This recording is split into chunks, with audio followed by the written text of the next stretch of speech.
할렐루야. 네, 오늘도 주일 예배에 오신 성도님들을 주님의 이름으로 환영합니다. 이렇게 잘 떨어져서 또 자리에 잘 앉아주시고, 또 예배 가운데 좀 답답하더라도 마스크 잘 착용해 주시고, 또 떨어져 있지만 우리의 마음은 더 가깝게, 그리고 하나님을 향해서 더 전심으로 기도하고 예배드리는 이 시간 되기를 바라겠습니다. 다 함께 일어나셔서 찬양하심으로 주일 예배 하나님 앞에 드리겠습니다.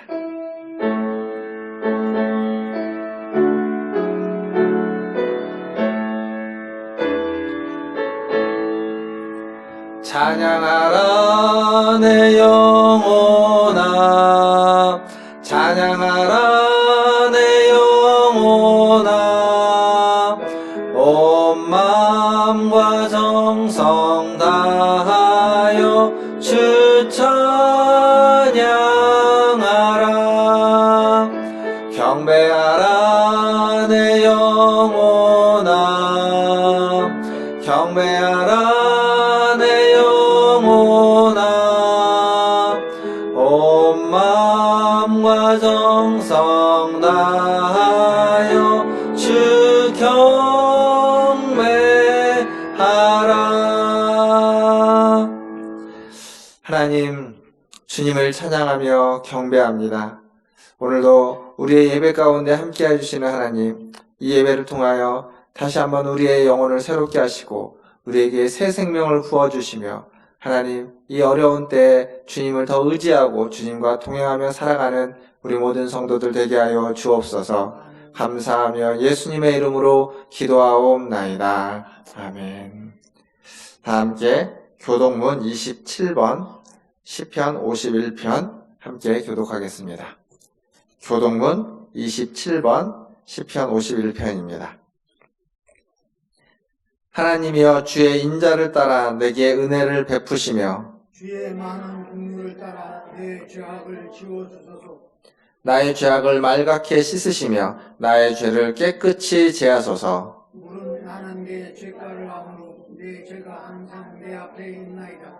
내가 주께만 범죄하여 주의 목전에 악을 행하였사오니 주께서 말씀하실 때에 의로우시다 하고 주께서 심판하실 때에 순전하시다 하리이다.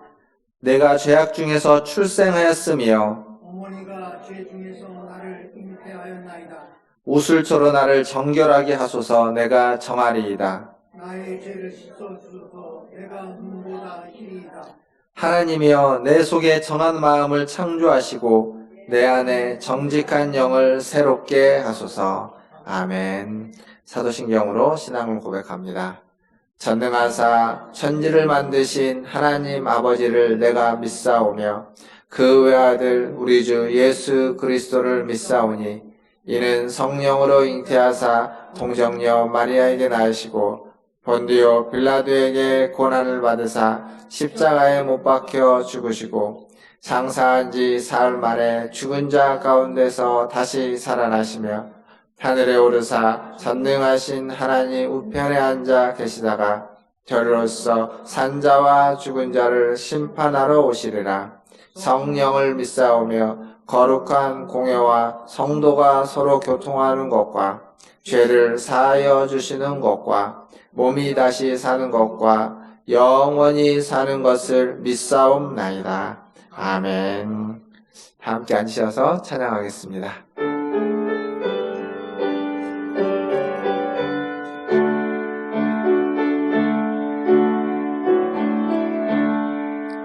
내 모든 소원 기도의 제목 예수님 닮기 원함이라.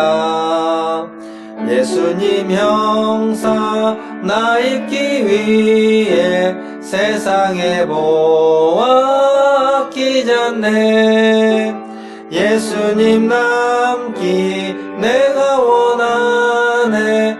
날 구원하신 예수님을 내 마음속에 지금 고도사 주님의 영상 인치소서. 무한한 사랑 풍성한 긍휼 슬픈 자 위로하시는 주 길 잃은 죄인 부르는 예수 그 영상 남게 하옵소서. 예수님 남기 내가 원하네. 날 구원하신 예수님을 내 마음속에 지금 모도사 주님의 영상 인치소서. 겸손한 사예수 거룩한 주님 원수의 멸시 참으시사 우리를 위해 고난을 받음 구주를 담게 하옵소서. 예수님 남기 내가 원하네. 날 구원하신 예수님을 내 마음속에 지금 모도사 주님의 영상 인치소서. 아멘.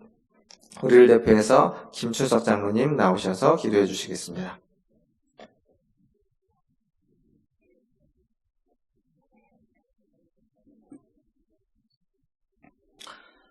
참 아름다워라. 주님의 세계는 저 솔로몬의 옷보다 더 고운 백합화. 주 찬송하는 듯 저 맑은 새소리. 내 아버지의 지으신 그 솜씨 깊도다. 이렇게 찬송할 수밖에 없는 아름다운 계절을 저희들에게 허락해 주신 것 진심으로 감사하고 감사합니다. 이 시간 하나님을 만나기 위하여 주의 성전에 나오는 무리들을 위해 하나님의 은혜가 풍성하게 임하여 주시옵시고, 이 시간 저희들이 하나님 앞에 드리는 예배가 정말로 신령과 진정으로 드리는 예배가 되어줄 수 있도록 주님 함께 하시고 인도하여 주시옵소서. 일주일 동안 세상에 살아가면서 하나님 자녀답게 살지 못하고 세상의 아버지 하나님의 빛과 소금의 역할을 감당하지 못했음을 하나님 아버지 이 시간 고백합니다. 하나님 아버지여, 저희들의 잘못된 것들을 용서하여 주시고 날마다 하나님의 자녀의 사명을 잘 감당할 수 있는 귀한 은혜도 허락하여 주시옵소서.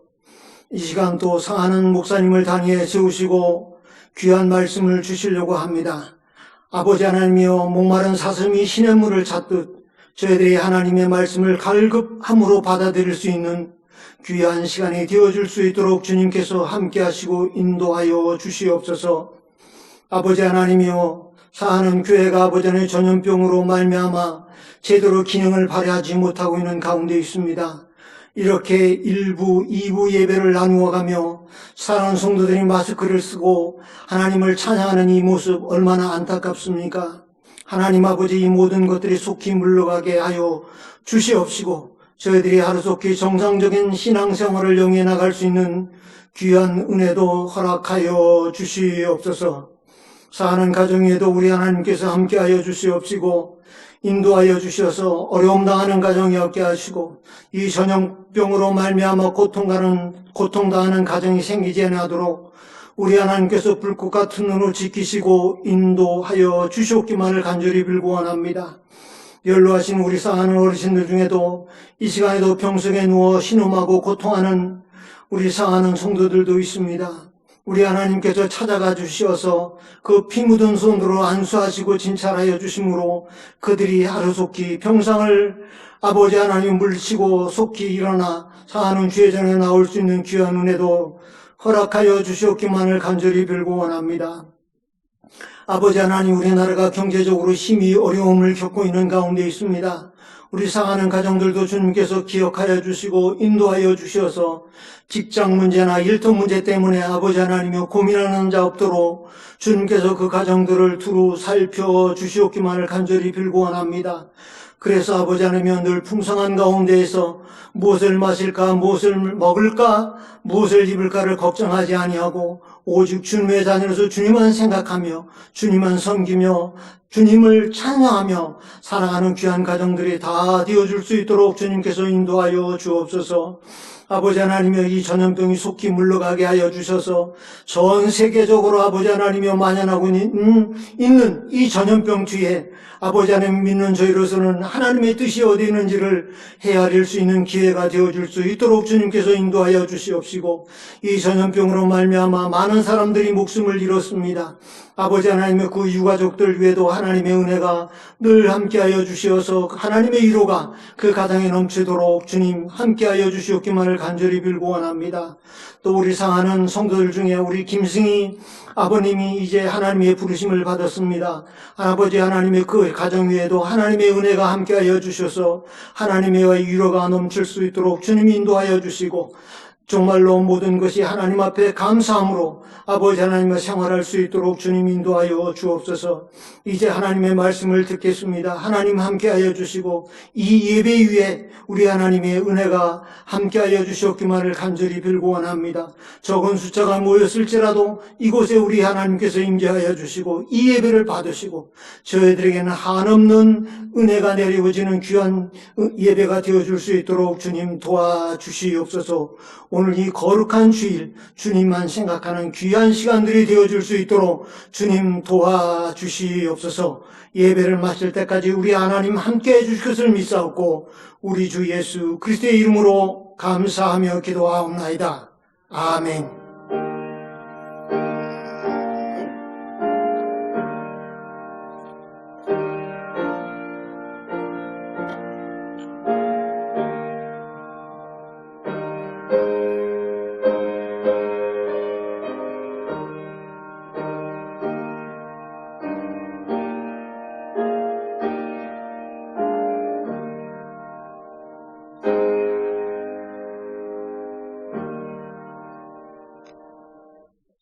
교회 소식 전해드리겠습니다. 아시는 것처럼 감염 예방을 위한 수칙들 우리가 떨어져서 앉고 또 마스크 쓰는 것들 잘 지켜주시고, 또 교회 오실 때 나가실 때 꼭 손 세정제 사용해 주셔서 준비하시고 잘 아무런 어려움 없게 잘 반응해 주시기 바라겠습니다. 그리고 지금 각 교구별로 신약 성경 통독을 좀 진행하고 있습니다. 함께 하시는 분들도 계시고 또 함께 하지 못하시는 분들도 계시는데, 함께 하시는 분들은 계속적으로 해주시고, 미처 못하셨더라도 또 뒷부분부터 중간부터 같이 하기를 원하시는 분들은 각 교역자들에게 좀 안내 말씀해 주시면 또 함께 참여할 수 있도록 하겠습니다. 저 뒤쪽에 보시면 그동안 진행했던 것들을 이제 표로 만들어서 함께 하시는 분들 명단이 있습니다. 원하시는 분들, 하고 계시는데 혹시 명단에 빠지신 분들이 계시다면 교육자에게 말씀해 주시면 명단에 추가해서 또 함께 계속 성경을 통독해 갈 수 있도록 하도록 하겠습니다. 그리고 어제 교회에 이제 봄이 돼서 화단에 있는 화분을 좀 정리를 했습니다. 어제 오셔가지고 또 화분 정리 함께 해주신 우리 권사님들 또 성도님들 감사드립니다. 그리고 이번 주에 우리 김기수 집사님 장인 되시고 또 김승희 집사님 부친께서 하나님의 부름을 받았습니다. 그래서 장례가 있었고요. 만나게 되면 또 연락하셔서 많은 위로와 성도의 위로가 있기를 바라겠습니다. 함께 하나님 말씀 보겠습니다. 오늘 우리에게 주시는 하나님 말씀은 출애굽기 20장 13절 말씀입니다.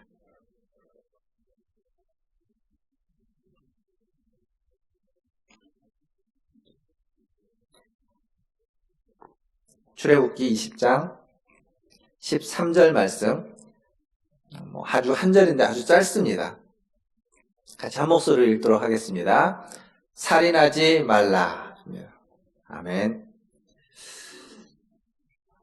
우리 앞뒤 좌우에 계신 분들 한번 얼굴을 보시면서 눈으로 인사할까요? 사랑합니다. 축복합니다. 하고 인사해요. 저 오랜만에 이제 못 보다가 우리 성장로님이랑 또 이현환 권사님도 오셨고 우리 김동숙 권사님도 오시고요.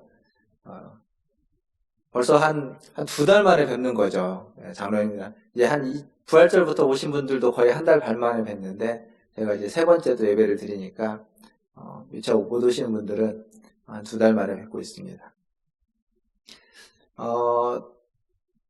살인하지 말라라는 이 계명은 사실 우리가 뭐 직접 그렇게 관련 있어 보이지 않는 계명입니다. 왜냐하면 살인한 적이 없죠, 우리가. 그리고 살인을 계획한 적도 별로 없습니다. 차라리 이 계명을 마치 이제 불교의 표현처럼 살생하지 말라라고 얘기했다면 그러면 좀 관련이 있을지도 모르겠습니다. 모기도 죽이고 파리도 죽이고 뭐 이런 것들 다 살생과 관련돼 있어야 되는데, 근데 성경은 살생이 아닙니다. 살인하지 말라라고 말하고 있습니다. 별로 우리랑 관계 없어 보이고, 그리고 뭐 이 정도 이런 계명은 우리가 지금까지도 지켜왔고 앞으로도 평생 어기지 않을 계명처럼 생각하기 쉽습니다. 그러나 과연 그럴까요? 생각해보면, 조금만 우리가 더 생각해보면 우리와 아주 관련이 없지는 않다라는 사실입니다.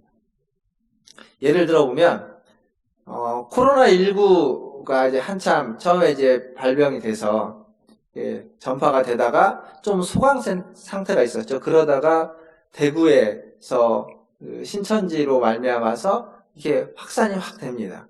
그때 이제 슈퍼 전파자라는 사람이 등장을 하게 되죠. 근데 그 결과가 어떻게 되냐면 대구에만 확진자가 한 6,800여 명 됩니다. 그리고 그쪽에 사망자가 160명, 160여 명 됩니다. 그 슈퍼 전파자라고 하는 분이 직접적으로 어떤 뭐 위해를 가한 건 없지만 그로 말미암아서 벌어진 현상입니다. 그러니까 죽음이라는 게 내가 직접적으로 무엇인가를 사람들에게 위해를 가하지 않아도 그 어떤 사람에게는 나로 인해서 죽음이 다가올 수도 있다는 겁니다. 그게 우리가 살고 있는 현실입니다. 아주 쉽게는 교통사고 같은 것도 그러죠. 내가 의도치 않아도 사고가 남으로써 사람이 죽을 수 있는 일들입니다. 사실 이 살인과 관련된 이슈들은 우리 주변에 굉장히 많습니다. 낙태, 자살, 그리고 이제 최근에는 안락사, 사형제도의 문제들. 이렇게 우리는 지금 평화롭게 살고 있지만 이게 만약에 어떤 테러가 일어나고 전쟁이 생기고 이 코로나가 발병되니까 미국에서는 가장 많이 팔렸던 것 중에 하나가 총이 많이 팔렸다고 하지 않습니까? 그러니까 사람들이 그런 상황에서 이 죽음의 문제 앞에 직면하게 되는 겁니다. 또 어떤 사람들은 그 사람을 죽일 수 있는, 살인할 수 있는 무기를 들지 않겠다라고 하면서 자신의 종교적 신념에 따라서 양심적 병역 거부를 하는 것들. 이게 다 살인하지 말라고 하는 이 살인과 관련된 우리 주변의 이슈들입니다. 저는 오늘 이 살인하지 말라라는 명령에 대해서 이 명령이 가지고 있는, 이 계명이 가지고 있는 여러 가지 의미를 살펴볼 것입니다. 크게 한 3가지 정도 볼 텐데, 첫 번째로는 이 살인이라는 말이 가지고 있는 이 단어적인 의미를 통해서 그것이 우리에게 주는 메시지를 볼 것이고, 두 번째는 이 계명이 처음 주어진 사람들, 처음 이 계명을 받은 출애굽한 유대인들에게는 이 계명이 어떤 의미였는지 살펴볼 것이고, 그리고 세 번째로는 신약시대 예수님과 사도들이 재해석한 이 계명의 의미가 무엇인지 이 3가지로 좀 나눠서 살펴보려고 합니다. 첫 번째로 볼 건 살인하지 말라, 이 살인, 죽이다라는 단어입니다. 이 죽이다라는 단어는 히브리어로 라짜흐라는 단어인데 이게 성경에 구약에 47번 등장합니다. 근데 사실 이것보다 더 많이 등장하는 죽이다라는 단어가 많이 한 200번씩 등장하는 단어가 2개나 있습니다. 그런데 이 단어는 47번밖에 등장하지 않습니다. 적게 등장하는 거죠. 그 말은 뭐냐면 어떤 특별한 상황을 염두에 두고 그 상황에 맞게끔 사용하는 단어라는 의미입니다. 그럼 어떤 상황이냐면 이 47번 중에 민수기 35장에만 20번이 등장합니다. 그러니까 민수기 35장이 이 단어를 이해하는데 가장 중요한 장입니다. 거기에는 어떤 경우의 살인을 이야기하고 있냐면 고의적인 살인, 그리고 과실치사라고 이야기하는 우발적인 살인에 대해서 이야기합니다. 무슨 얘기냐면 살인을 하는데 누군가를 죽이는데 계획적으로 준비해서 고의적으로 사람을 죽이는 경우, 그럴 때 이 단어를 사용하고, 또 내가 의도하지 않았는데 우발적으로 어쩌다 보니까 실수로 사람을 죽이는 경우가 생기는 겁니다. 그럴 때 이 단어를 사용합니다. 아까도 앞에서 말씀드렸던 교통사고 같은 거죠. 안전사고 같은 겁니다.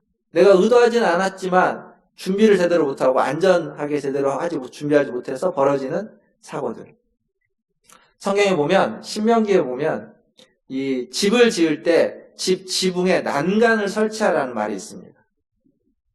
왜냐하면 유대인들의 집은 지붕 위가 이렇게 약간 평평하기 때문에 그 위에서 여러 가지 활동들을 하는데, 그러다가 실수로 난간에서 떨어져서 사고를 당하고 죽을 수 있기 때문에 난간을 설치해서 안전사고를 당하지 않도록 하는 그러한 규정이 있습니다. 그럼에도 불구하고 거기에서 떨어지게 될 때 어떤 사망하는 모습들, 그런 모습들에 대해서 지금 이야기하고 있는 겁니다.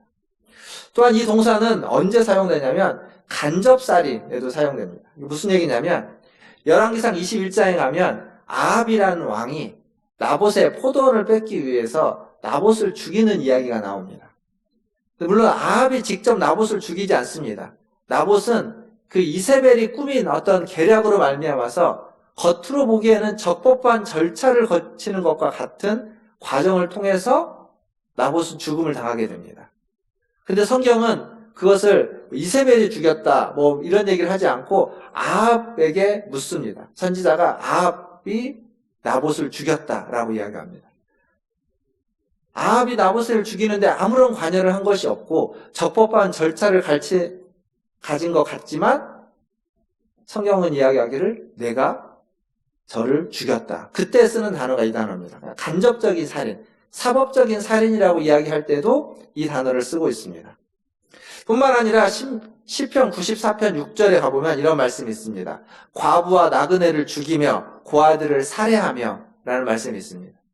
여기서 나오는 죽이며 살해하며 라는 이 단어가 바로 우리가 지금 살인하지 말라에 사용했던 라짜으라는 단어를 쓰고 있습니다.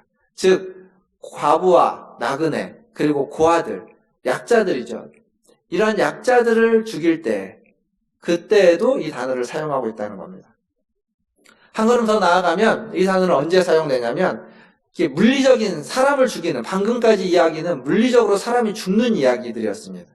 그러나 그때만 사용하지 않고 심리적으로 사람을 죽일 때 그때에도 이 단어를 사용합니다.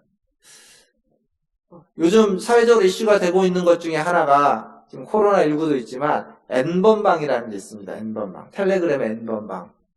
어떤 성착취물, 이러한 어떤 성적인 착취, 폭행, 성과 관련된 여러 것들은 그 상대방을 육신을 죽이진 않습니다. 물리적으로 생명을 갈취하지는 않을지라도 그의 영혼의 생명을 갈취하는 일들입니다. 그의 삶을 빼앗는 일들입니다. 성경에서도 그러한 상황에서 사용할 때 이 단어를 사용합니다. 라짜라는 이 단어. 죽인다는 거죠. 그 사람을 죽이는 겁니다. 물리적인 생명은 아니지만 분명히 그 사람의 영혼을, 그 사람을 사회생활을 못하도록 그 사람의 인생을 망가뜨릴 때 이 단어를 사용합니다.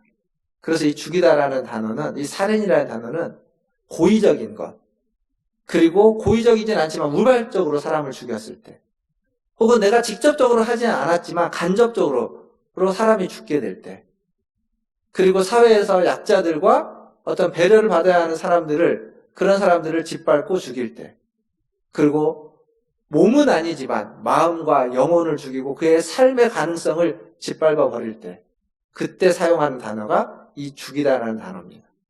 그렇게 보면 살인하지 말라라고 하는 이 계명은 단순하게 누군가를 칼로, 총으로 위협해서 죽이는 것만이 아니라 우리의 삶에서 굉장히 많은 것들을 말해주고 있는 것, 이 단어적인 해석만 가지고도 이야기할 수 있습니다. 그러면 제가 앞에서 이야기한 것처럼 원독자들, 이 살인하지 말라라는 십계명을 가장 먼저 듣는 출애굽한 유대인들에게는 이게 어떤 의미였을까요? 그들의 입장에서 좀 생각해보면 그들은 십계명을 받을 때 어떤 때 받았냐면 애굽에서 노예 생활로 있던 애굽에서 떠나서 출애굽을 한 광야에서 받았습니다. 그들은 애굽에서 430년간 노예 생활로 있었습니다. 노예로서 그들이 경험했던 법은 어떤 걸까요? 고대 사회의 법이 노예를 위한 법일까요? 아닐까요? 아니죠. 유대인들에게 있어서 법은 자기들의 편이 아니었습니다. 법은 자기들을 지켜주지 않았습니다. 그때의 법은 노예를 위한 법이 아닙니다. 권력자들, 가진 사람들, 귀족들, 자유인들을 위한 법이었지 노예들을 위한 법은 고대 사회에 존재하지 않았습니다. 지금도 유전무죄, 무전유죄라는 말이 있죠. 돈 있는 사람은 죄를 지어도 무죄이고 돈이 없는 사람은 죄를 안 지어도 죄가 있다라고 하는 게 지금도 그러한데 고대 사회는 훨씬 더 심했던 겁니다. 그때 이 십계명에서 살인하지 말라라고 하는 이 계명은 누구에게 적용되고 누구를 위한 계명일까요? 유대인들에게 있어서 이 살인하면 가장 먼저 떠오를 만한 트라우마 같은 것이 하나 있죠. 성경에 기록되어 있는 것. 출애굽기 앞부분에 나와 있는 유아 학살이라고 할 수 있죠. 수많은 유아들이, 남자아이들이 죽었습니다. 자신들이 낳은 아이들이 그 응애응애 울고 있는 아이들을 다 나일강에 넣어서 죽여야만 했던 경험. 아마 유대인들에게 있어서 그 시대의 유대인들, 출애굽한 유대인들의 어른들에게 있어서는 그건 굉장한 트라우마일 겁니다. 살인하지 말라라고 할 때 그게 떠오를 수밖에 없겠죠. 누구 때문에 죽였을까요? 바로가 죽이라고 해서 죽인 겁니다. 아무도 그들의 편을 들어주지 않았겠죠. 즉 살인하지 말라라는 이 계명이 유대인들에게는 자기들을 향한 계명이 아니라 자기들에게 그 트라우마를 안겨준 사람, 그런 그 권력자들, 그 바로를 향한 계명일 수밖에 없는 겁니다. 즉 이 계명은 살인하지 말라라고 했지만 실제로 유대인들이 느끼기에는 자기들의 자녀들을 죽이지 않도록 보호해주는 계명인 겁니다. 즉 이 계명은 누구에게 해당되는 거였냐면 권력자들, 힘 있는 사람들, 살인을 밥 먹듯이 하면서도, 즉 노예들을 밥 먹듯이 죽이면서도 아무런 죄책감을 갖지 않는 자들에게 주는 계명이고 명령입니다. 반대로 놓고 보면 이 계명은 살인의 대상이 되는 노예들에게, 종들에게는 그들을 보호해주는 계명인 겁니다. 아무도 너희를 죽이지 못하게 할 것이다. 너희를 죽인다면 그들도 똑같이 죽음을 당하게 될 것이다. 라고 하면서 그들에게는 보호해주는 메시지가 되는 겁니다. 이건 굉장히 이 시대에서도 굉장히 진보적인 계명이라고 이야기할 수 있습니다.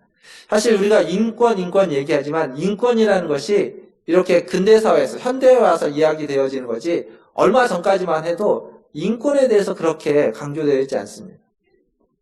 남성과 여성의 인권의 차이, 그리고 가진 자와 가지지 못한 자들, 신분에 의해서 달라지는 인권들, 그게 그렇게 오래된 얘기가 아닙니다. 우리는 그냥 그거에 대해서 별로 반응이 없지만 이 인종차별이 심했던 나라들, 미국이라는 나라에서는 이 인종차별이라는 것이 법적으로 금지됐던 게 한 100년, 150년 이 정도밖에 안 됩니다. 근데 법적으로 그렇게 되어 있지 실제적으로는 채 100년도 되지 않습니다. 노예를 죽이는 것, 흑인을 죽이는 것이 그들에게 있어서는 그냥 그들이 소유하고 있는 가축을 죽이는 것과 같았습니다. 왜냐하면 노예의 몸값이 그 어떤 당나귀, 나귀 한 마리의 몸값과 같았기 때문에 그런 식의 시대가 그렇게 오래된 얘기가 아닙니다. 우리나라도 거기에서 별반 다르지 않죠. 그런데 십계명은 지금 BC 1300년, 1500년 전에 쓰여져 있는 이 십계명은 그 시대에 어떤 누구도, 노예들도 살인하면 안 된다, 죽이면 안 된다는 겁니다. 똑같이 취급하고 있는 거죠. 왜 그러냐면 지난주에 제가 그런 말씀 드렸죠. 십계명의 하나님은 종들의 하나님이라고. 고아와 과부와 나그네의 하나님이다 라는 말씀을 드렸습니다. 그렇기 때문에 그 노예와 종들의 하나님이기 때문에 그들을 함부로 하지 못했던 겁니다. 십계명 서론에서도 그런 말씀을 드렸습니다. 십계명은 어느 누구에게도 예외를 두지 않는다. 종과 노예에게도 예외를 두지 않지만 왕과 권력자들에게도 예외를 두지 않습니다. 그래서 어떤 누구도 이 십계명, 이 살인하지 말라라는 육계명에서 예외일 수 없습니다. 만약에 살인을 했다면, 누군가를 죽였다면, 그것이 간접적이었든 심리적이었든 그러한 살인이 있었다면 그 살인은 그만한 대가를 받아야 되는 겁니다. 민수기 35장에는 그 대가를 이야기합니다. 살인한 자는 보복을 당하게끔. 물론 의도가 없이 고의적이지 않고 과실치사로 우발적으로 살인한 자는 그 생명을 유지할 수 있도록 도피처를 허락해 주는 곳이 민수기 35장에 나옵니다. 그래서 살 수 있는 길을 열어놓습니다. 왕에게도 예외 없이 보복을 당하도록 했고, 왕도 우발적으로 죽였다면 살 수 있는 길을 열어놨다는 얘기입니다. 종과 노예들에게도 동일하게 마찬가지였죠. 즉 신명기 이 10계명에서 이야기하고 있는 이 계명은 노예와 약자들을 지켜주는 법이었고, 반면 권력자들에게는 그들을 살인을 밥 먹듯이 하는 자들에게는 그들에게 책임을 묻는 죄의 대가를 지불하게 하는 법이었다라는 사실입니다. 이게 10계명의 정신입니다. 그냥 우리로 놓고 보면 쉽게 얘기하면 10계명의 정신은 약자와 세상에서 보호를 필요한 사람들을 보호하기 위해서 주어진 법. 그게 10계명의 정신입니다. 오늘 예배 가운데 오셔서 하나님의 말씀을 듣고 또 이 10계명에 대해서 계속 말씀을 들으면서 공부하시는 우리 사랑하는 성도 여러분, 10계명의 정신이 우리의 신앙의 정신이고 우리의 인생의 정신이어야만 합니다.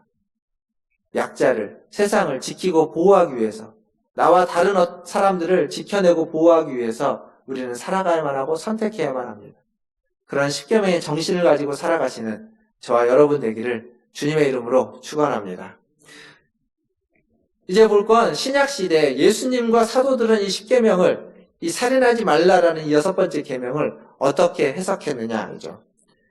마태복음 5장 21절과 22절을 보면 이런 말씀이 있습니다. 우리가 잘 아는 그 말씀인데 21절 이렇게 적혀 있습니다. 옛사람에게 말한 바 살인하지 말라. 누구든지 살인하면 심판을 받게 되리라 하였다는 것을 너희가 들었으나 나는 너희에게 이르노니 형제에게 노하는 자마다 심판을 받게 되고 형제를 대하여 라가라 하는 자는 공회에 잡혀가게 되고 미련한 놈이라 하는 자는 지옥불에 들어가게 되리라.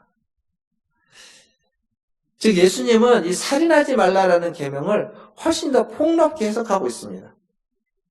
분명 여기에서는 물리적인 살인도 앞에서 이야기하겠지만 이 뒤에 얘기를 보면 물리적인 살인이 아닙니다. 앞에서 제가 표현했던 심리적인 살인, 존재론적인 살인이라고 하는 살인입니다. 누가 누구에게 노하고 라가라고 이야기하고 미련하다고 이야기할까요? 아마 자기보다 못한 사람들, 약자인 사람들에게 미련하다고 하죠. 이 라가라는 말, 우리가 흔히 쓰는 말로 말하면 바보, 병신, 쪼다, 머저리 이런 표현일 겁니다. 그렇게 이야기하는 것, 그게 다 살인한 것과 똑같다는 겁니다. 사실 사람은요, 생각보다 깨지기 쉬운 질그릇과 같다라고 이야기합니다. 어느 경우에 깨지냐면, 이러한 말로써, 여기 있는 라가라는 말, 그리고 분노를 당하고, 누군가에게 모욕을 당할 때, 그 질그릇은, 그 사람은 깨지기 쉽습니다. 심리학자들은 이야기합니다. 사람이 가장 힘든 감정은 뭐냐면, 수치심과 모멸감이라고 말합니다. 그냥 누가 화를 내는 걸 떠나서 모욕하고 모멸감을 갖게 할 때, 그때 수치심과 모멸감에 빠지는 사람은 지위고하를 막론하고 자살을 선택할 가능성이 굉장히 높다고 합니다. 그런 겁니다. 지금 예수님이 말하고 있는 거죠. 그것을 예수님은 살인이라고 하는 겁니다. 살인. 겉으로 보기에는 생명에 직접적인 영향을 주는 것 같지 않습니다. 그러나 속사람을 죽이는 겁니다. 그의 속사람을 죽임으로써 그는 서서히 죽어가는 겁니다. 이미 죽었기 때문에, 이미 그 속이 죽었기 때문에 겉에 있는 생명은 서서히 시간이 가면서 시들어가게 되어버리는 거죠. 사도들은 여기서 한 걸음 더 나아갑니다. 사도 요한은 요한일서 3장 14절과 15절에서 이런 말씀을 하고 있습니다. 제가 또 읽어드리겠습니다. 요한일서 3장 14절, 15절인데요. 우리는 형제를 사랑함으로 사망에서 옮겨 생명으로 들어간 줄을 알거니와 사랑하지 아니하는 자는 사망에 머물러 있느니라. 15절에 보시면 그 형제를 미워하는 자마다 살인하는 자니 살인하는 자마다 영생이 그 속에 거하지 아니하는 것을 너희가 아는 바라. 15절에 뭐라고 얘기했냐면 미워하는 자마다 살인하는 자다. 여러분 미워하는 사람 없습니까? 지금까지 살면서 사람 한 번도 안 미워해 보셨습니까? 아니죠. 이 순간에도 미운 사람이 떠오를지 모르겠습니다. 그러면 저와 여러분 다 우리는 살인자입니다. 즉 우리는 알게 모르게 수없는 살인을 저지르고 있다는 겁니다. 육체적인 생명을 우리가 착취하지는 않았지만, 빼앗아 버리지는 않았지만 수없는 영혼의 생명을, 그 속사람을 죽이는 생명을 우리는 빼앗고 있는 살인을 범하고 있는 겁니다. 사실 우리는 가장 가깝고 가장 돌봐야 되는 사람을 살인하는 경우도 많습니다. 어디에서요? 가정에서요. 사람이 가장 상처를 많이 받는 곳이 가정이라고 하죠. 밖에서 받는 상처와 집에서 받는 상처는, 밖에서는 똑같은 얘기를 들어도 전혀 상처가 되지 않지만 집에서는 똑같은 말이 상처가 되는 겁니다. 왜냐하면 가족이니까요. 더 큰 상처가 되는 거죠. 이게 살인입니다. 그러니까 살인하지 말라는 이 계명은 직접적으로 내가 유해를 가하지 않았기 때문에, 사람을 죽이지 않았기 때문에 나와 상관없는, 거리가 좀 먼 계명이 아니라 어쩌면 미움을 갖고 살아갈 수밖에 없는, 누군가를 미워하지 않고는 살 수 없는, 어쩌면 그 미움의 삶의 동기가 되어서 살아가고 있는 수많은 사람들에게 해당되는 계명인 겁니다. 살인하지 말라. 누군가를 우리가 마음속으로 미워하고 있다면, 혹 누군가에게 우리가 마음속으로 상처를 준 일이 있다면, 마음속으로만이 아니라 실제적으로 말로써, 행동으로써 상처를 준 적이 있다면, 그렇다면 우리는 그 사람에게 화해를 청해야 되고 용서를 청해야 됩니다. 이 살인하지 말라는 계명에 우리가 순종하는 것이고 계명을 적용하는 겁니다. 오늘 예배가 마친 후에 이 한 주간 동안 혹 여러분의 마음 가운데 상처를 준 어떤 사람이 떠오르고 어떤 우리가 잘못한 것들이 떠오른다면 그 사람들에게 여러분만의 방법으로 화해를 청하시고 또 화해하시고 용서를 구하시고 또 용서하시는 여러분 되시기를, 우리 문화신자유교 모든 성도들 되시기를 주님의 이름으로 축원합니다. 이 살인하지 말라에 대해서 이야기할 때 말씀을 준비하다 보니까 여러 책이나 또 주석이나 이럴 때 빠지지 않고 등장하는 주제들이 있습니다. 앞에 제가 서론 설교를 시작하면서 말씀드렸는데 낙태, 자살, 안락사, 사형제도 이런 얘기들이 빠지지 않고 등장을 합니다. 그거 하나하나를 이야기하기에 오늘은 시간이 없고 또 그것도 굉장히 고민하고 굉장히 이야기할 것들이 많이 있어서 그 중에 한 두 가지만 간단히 좀 얘기하고 넘어가려고 합니다. 뭐냐면 작년 4월에, 작년 딱 이맘때쯤에 그 헌법재판소에서 위헌 판정이 내려졌던 죄가 하나 있습니다. 그게 뭐냐면 낙태죄입니다. 낙태죄. 우리나라의 형법으로 269조와 270조에 있는 낙태와 관련된 죄가 작년 4월 11일에 위헌 판정이 내려졌습니다.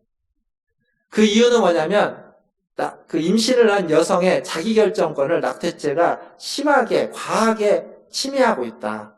과도하게 침해하고 있다고 해서 그것을 자기결정권을 존중하는 입장에서 그것을 위헌 판정을 내렸습니다. 물론 그렇다고 해서 이게 아무런 문제가 없는 건 아닙니다. 다른 문제들이 많이 있긴 하지만 이렇게만 놓고 보면 이 위헌 판정을 수긍하지 못할 바는 아닙니다. 분명히 그런 결정권은 존중돼야만 하고 필요한 겁니다. 그런데 모든 죄에는요, 대상이 있습니다. 대상. 살인이라는 건 내가 누군가를 죽이면 이건 죽은 사람이 있기 때문에 그게 죄가 되는 겁니다. 그러니까 심리적으로, 법에서는 심리적으로 사람을 죽이는 것을 벌하지 않습니다. 성경은 그것을 살인이라고 하지만 사회적인 법은 그런 걸 살인이라고 하지 않습니다. 이 낙태죄는 누가 대상일까요? 잘 생각해 보시면 대상이 있습니다. 여러분, 낙태하는 장면을 혹시 보신 적 있나요? 그 예전에 방송에 낙태를 하면 안 된다라고 이렇게 얘기하시는 분들이 그 아이들이 뱃속에 있는 아이들을 낙태하는 장면을 촬영한 게 있습니다. 아이들의 그 어떤 그 모습들, 아이들이 어떻게 움직이는지 초음파로 이제 하는 거겠죠. 이렇게 보면 그 아이들이 살려고 발버둥을 칩니다. 이 낙태죄는 대상이 있습니다. 뱃속에 있지만 아이들입니다. 사실 법적으로는요, 되게 애매합니다. 도대체 그게 한 사람의 어떤 인격이 있는 존재라고 얘기할 수 있느냐 없느냐 이런 논란에 휩싸이게 됩니다. 그러나 성경은 분명히 그것을 하나님이 지어주신 생명이라고 이야기합니다. 시편 139편 13절에 가면 주께서 내 내장을 지으시며 나의 모태에서 나를 만드셨다 라고 이야기하고 있습니다. 그러니까 모태에 있지만 뱃속에 있지만 그건 하나님이 지으신 생명이고 한 사람의 인격입니다. 그러니까 낙태죄는 그 인격, 그 생명을 빼앗아 가는 겁니다. 그러니까 법적으로는, 형법적으로는 그것이 생명이 아니냐 논란이 많이 있기 때문에 이런 결정을 내릴 수 있을지 모르겠지만 신앙적으로는 이건 분명히 죄인 겁니다. 물론 관련해서 난제들도 수두룩합니다. 쉽게 죄라고 단정짓기 어려운 경우들도 발생할 수 있습니다. 임신한 것 자체가 그 임산부에게는 생명의 문제가 될 때, 임신 자체가 죽느냐 사느냐의 문제에 직면하는 경우도 있습니다. 그때는 과연 그냥 죽게끔 놔둬야 되느냐, 아니면 이걸 통해서 그 생명을 살려야만 하느냐, 이건 그렇게 쉽게 판단할 수 있는 문제가 아닙니다.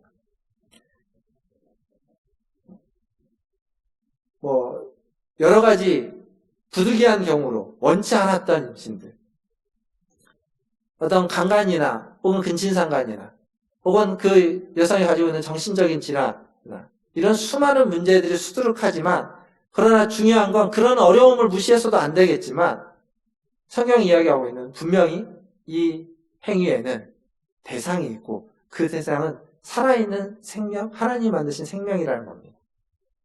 그래서 그것은 하나님의 이 법을, 살인하지 말라라는 이 법을 어기는 것과 관련된 거죠. 자살도 비슷합니다. 우리나라가 OECD 국가 중에 부동의 자살 1위국이라는 우리가 너무도 많이 들어서 알고 있습니다. 유명한 연예인들, 정치인들, 기업가들 자살 얘기가 그렇게 심심찮게 들려오고 있습니다. 전통적으로 교회는 자살을 금해왔습니다. 자살하는 사람은 지옥에 간다라고까지 이야기하기도 합니다. 왜 그렇게 이야기하냐면 생명이라는 것이 나의 것이 아닌데 다른 사람의 생명을 빼앗는 것도 살인이지만 내 생명을 내가 빼앗는 것도 하나님께 속해 있던 생명을 내가 빼앗기 때문에 그것도 하나님 앞에서 범죄하는 것이다 라고 해서 그렇게 이야기합니다. 근데 그렇게만 이야기할 수 없는 경우도 많이 있죠. 그 라이프 호프라고 하는 기독교 자살 예방 센터가 있습니다. 이게 그렇게 설립된 지 오래 안 됐는데 왜 이게 설립되게 됐냐면 그 취지를 보면 자살이라는 것은요, 그 사후에 해결하는 것보다 그 전에 예방이 중요하기 때문입니다. 그리고 또 하나, 만약에 벌어진 이후에 그럼 어떻게 할 것이냐고 할 때 그 자살당한 사람의 가족들을 돌보기 위해서 이 센터가 하는 가장 큰 두 가지 일입니다. 자살을 예방하는 것과 그리고 그 자살당한 사람의 그 가족들을 돌보기 위한 것으로 준비됐습니다. 성경에도 자살에 대한 여러 인물들이 나옵니다. 대표적으로 우리가 잘 아는 두 명은 사울과 삼손이죠. 사울과 삼손. 근데 이 삼손은 조금 다르게 생각할 수 있습니다. 왜냐하면 삼손은 자살하라고 이야기할 수도 있지만 역대기에 나오는 삼손을 보면 삼손 같은 경우는 자살인데 그는 자신의 민족을 위해서 자기를 희생한 자살입니다. 블레셋 사람들, 수많은 블레셋 사람들을 죽이면서 함께 죽는 거죠. 그러니까 나라를 위해서 희생한 사람으로서, 자신의 목숨을 걸어서 희생한 사람으로서 삼손을 이야기하기도 합니다. 결론을 내릴 수는 없습니다. 낙태든 자살이든 결론을 내리기는 어렵지만 오늘 말씀을 정리하면서 이렇게 질문을 한번 던져보고 싶습니다. 사는 것과 죽는 것, 어떤 것이 더 가치 있는 걸까요? 삶과 죽음, 어떤 것이 더 가치 있는 겁니까? 지금까지 제가 죽이는 것과 관련돼서 죽이지 않아야 된다, 살인하지 말아야 된다 라는 것을 이야기했기 때문에 삶이라는 것이, 인생이라는 것이 절대적으로 더 가치 있는 것일까요? 그렇다면 예수님이 스스로 십자가를 져서 스스로 죽음의 길을 걸어간 것은 어떤 의미입니까? 예수님의 모습을 보면 사는 것보다는 죽는 것이 더 가치 있는 것이다 라고 이야기해야만 하지 않을까라는 생각이 들기도 합니다. 이에 대해서 사도 바울이 이렇게 이야기합니다. 빌립보서 1장 20절과 21절에 보면 20절 후반절부터 이런 얘기를 합니다. 살든지 죽든지 내 몸에서 그리스도가 존귀하게 되려 함이니 이는 21절입니다. 이는 내게 사는 것이 그리스도니 죽는 것도 유익함이라. 그러니까 사느냐 죽느냐가 지금 바울이 이야기하고 있는 건 뭐냐면 절대적이지 않다는 겁니다. 삶은 절대적으로 선하고 죽음은 절대적으로 악하고, 아니 반대로 삶보다 죽음이 절대적으로 가치 있다라고 지금 바울은 이야기하고 있지 않습니다. 사는 것이 가치 있을 때도 있고 죽는 것이 가치 있는 경우도 있는 겁니다. 사느냐 죽느냐가 중요한 것이 아니라 더 가치 있는 것을 위해서 살고 있느냐, 더 가치 있는 것을 위해서 죽고 있느냐, 그게 훨씬 더 중요한 문제라고 이야기하는 겁니다. 앞에서 읽었던 요한일서 3장 14절에 가보면 형제를 사랑함으로 사망에서 생명으로 옮겼다라는 말씀이 있습니다. 요한일서 3장 14절 한번 다시 띄워주시면 감사하겠습니다. 형제를 사랑함으로 사망에서 생명으로 옮겼다라고 이야기되고 있습니다. 즉 다른 말로 하면 형제를 사랑하지 않는 자는 사망에 그대로 머물러 있다라고 이야기하고 있죠. 이건 뭐냐면 형제를 사랑하지 않으면 영적으로는 죽는 것이다, 죽어있는 것이다 라고 말하고 있습니다. 형제를 사랑하는 것이 단순히 윤리적으로 사람을 사랑하는 차원이 아니라 영적인 문제다라고 이야기하고 있습니다. 즉 형제를 사랑하는 건 영적으로 구원을 받는, 예수를 믿는, 영생을 얻는 것과 관련되어 있습니다. 지난주에 제가 뭐라고 말씀드렸냐면 결론에 있어서 부모를 공경하는 건 예수를 잘 믿는 것이다, 그렇게 결론을 내드렸습니다. 오늘도 똑같습니다. 거기 한 가지 덧붙여, 부모를 공경하는 것과 한 가지 덧붙여서 형제를 사랑하는 것은 예수를 잘 믿는 겁니다. 왜냐하면 창세기 9장 6절에 보니까 이는 하나님의 형상으로 자기가 지음받았다. 모든 사람은 하나님의 형상, 하나님이 자기 형상대로 사람을 지었다, 하나님의 형상대로 지음받았기 때문입니다. 그래서 우리는 형제를 사랑하는 것은 하나님을 사랑하는 것이고, 형제를 사랑하는 것은 하나님을 잘 믿는 것이 되는 겁니다. 사랑하는 성도 여러분, 10계명의 6번째 계명, 살인하지 말라, 누군가를 죽이지 말라라고 하는 이 계명은 다른 말로 바꾸면 누군가를 사랑하라 라는 계명입니다. 형제를 사랑하라 라는 계명입니다. 죽이지 말라라는 부정적이고 소극적인 형태로 우리에게 주어져 있지만 이 계명이 의미하는 바, 능동적이고 적극적인 형태의 계명은 형제를 사랑하라 라는 말입니다. 그것이 바로 예수를 믿는 것이다 라고 이야기하고 있습니다. 오늘도 이 자리에 나와서 예배를 드리시는 저와 여러분, 우리 모두가 보이지 않는 하나님을 사랑하고 보이지 않는 하나님을 예배하기 위해서 나왔습니다. 그런데 이 보이지 않는 하나님을 사랑하는 방법으로 오늘 이 말씀이 제시하고 있는 건 뭐냐면 보이는 사람을 살인하지 말라는 겁니다. 보이는 사람을 사랑하라는 이야기입니다. 그것이 보이지 않는 하나님을 사랑하는 것이고, 보이는 사람을 사랑하는 것이 보이지 않는 하나님을 잘 섬기는 것이 되는 겁니다. 사람을 사랑함으로, 형제를 사랑함으로 예수를 잘 믿으시고 하나님을 잘 섬기시는 저와 여러분 되기를 주님의 이름으로 축원드립니다. 기도하겠습니다. 이 시간 기도하실 때 우리가 계속 설교를 마치면서 예배를 하면서 계속 기도하는 것처럼 오늘 말씀을 기억하시면서 기도할 뿐만 아니라 코로나19 바이러스가 잘 극복되기를 위해서 우리나라는 이제 많이 극복되어져 오고 있습니다. 이제 조금만 더 있으면 극복을 선언할 수도 있을 것 같습니다. 하루에 확진자가 10여 명 내외로 나오고 있는데, 우리는 그렇지만 여전히 수백 명씩 확진자가 나오고 또 수백 명씩 죽음을 맞이하고 있는 나라들이 많이 있습니다. 우리 나라를 위해서도 기도해야 되지만 또 전 세계에 그러한 여전히 코로나19와 싸우고 있는, 그것이 퍼져가고 있는 수많은 나라들을 위해서도 우리가 함께 기도하면 좋겠습니다. 이 시간 말씀을 기억하면서 기도해 주시고 또 코로나19를 퇴치하기 위해서, 극복하기 위해서 우리 같이 한 목소리로 기도하겠습니다. 기도합니다. 하나님, 오늘도 주님의 은혜 가운데 우리를 불러주시니 감사합니다. 하나님, 오늘 우리가 들었던 이 말씀, 살인하지 말라라는 하나님 짧은 말씀이 아버지 하나님, 단순히 사람의 물리적인 생명만이 아니라 심리적이고 영적인 생명, 더 나아가서 아버지 하나님, 그들을 형제를 사랑하라라는 우리에게 주어진 계명인 것을 기억하며 아버지 살아가게 하여 주시옵소서. 매일매일 형들을 사랑하고 하나님, 더욱더 이웃을 사랑하고 아버지 하나님, 가족들을 사랑하며 성도들을 사랑하는 우리의 성도들 되게 하여 주옵소서. 뿐만 아니라 하나님, 그들을 사랑하는 마음으로 기도합니다. 하나님, 이웃을 사랑하는 마음으로 기도합니다. 하나님, 코로나19가 아버지 하나님 극복되어지고 흩어질 수 있도록 도와주시옵소서. 하나님, 그것을 아버지 하나님 물리칠 수 있도록 하나님, 우리나라뿐만 아니라 전 세계의 왕들의 수많은 나라들의 아버지 하나님들과 혼난국과 수고하고 땀 흘리고 노력하는 자들, 아버지 하나님, 이 코로나19를 극복하고 대처할 수 있도록 주님 도와주시옵소서. 하나님, 모든 것을 주께 부탁합니다. 주님이 힘주시고 능력 주시고 은혜 베풀어 주시기를 간절히 기도합니다. 하나님, 우리에게 오늘도 말씀을 주시고 하나님, 살인하지 말라라는 이 짧은 말씀을 통해서 사람의 생명, 사람의 영혼, 사람의 마음을 소중히 여기며 더 나아가서 하나님, 그것을, 그 사람을, 그 형제를 사랑하는 우리 모든 성도들 되게 하여 주시옵소서.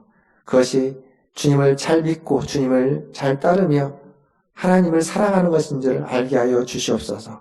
주님, 그렇게 형제를 사랑하는 마음으로 이 코로나19에 감염된 수많은 사람들, 그리고 그것으로 인해서 두려워하고 있는 사람들, 그것으로 인해서 어려움을 당하고 있는 사람들, 또 코로나19를 퇴치하기 위해서 애쓰고 있는 수많은 보건당국과 의료진들과 연구진들과 아버지 하나님, 전 세계 열방에 있는 수많은 나라들의 하나님, 그 각 정부들 주님 기억하여 주시고 아버지 하나님, 그들에게 힘을 주시고 능력을 주셔서 이 어려움의 때를 아버지 하나님 극복해 갈 수 있도록 도와주시옵소서.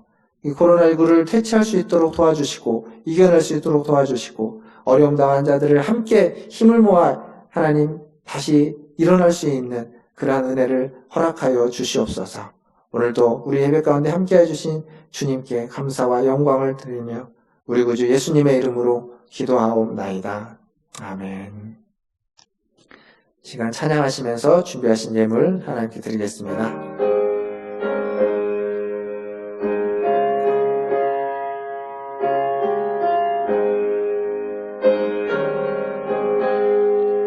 내 영혼이 은총 입어 중한 죄짐 벗고 보니 슬픔 많은 이 세상도 천국으로 화하도다. 할렐루야 찬양하세. 내 모든 죄 사함받고 주 예수와 동행하니 그 어디나 하늘나라. 주의 얼굴 뵙기 전에 멀리 뵈던 하늘나라. 내 맘속에 이루어지니 날로 날로 가깝도다. 할렐루야 찬양하세. 내 모든 죄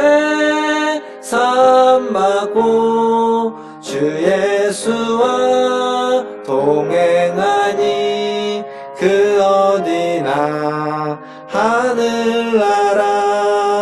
높은 산이 거친 들이 조망이나 궁궐이나 내 주 예수 모신 곳이 그 어디나 하늘나라. 할렐루야 찬양하세.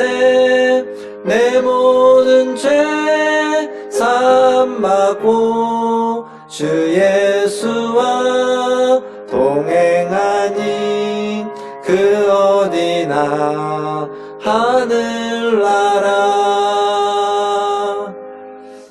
기도하겠습니다. 하나님, 우리가 찬양한 것처럼 주님과 함께하는 곳이 어느 곳이든 하늘나라이고 주의 전인 줄 압니다. 날마다 우리와 함께하여 주시고 날마다 우리에게 은혜를 베풀어 주시고 하나님, 우리와 항상 동행하여 주시옵소서. 오늘 예배 가운데 나오면서 빈손으로 오지 않고 예물을 구별하여 가지고 나오게 하시니 감사합니다.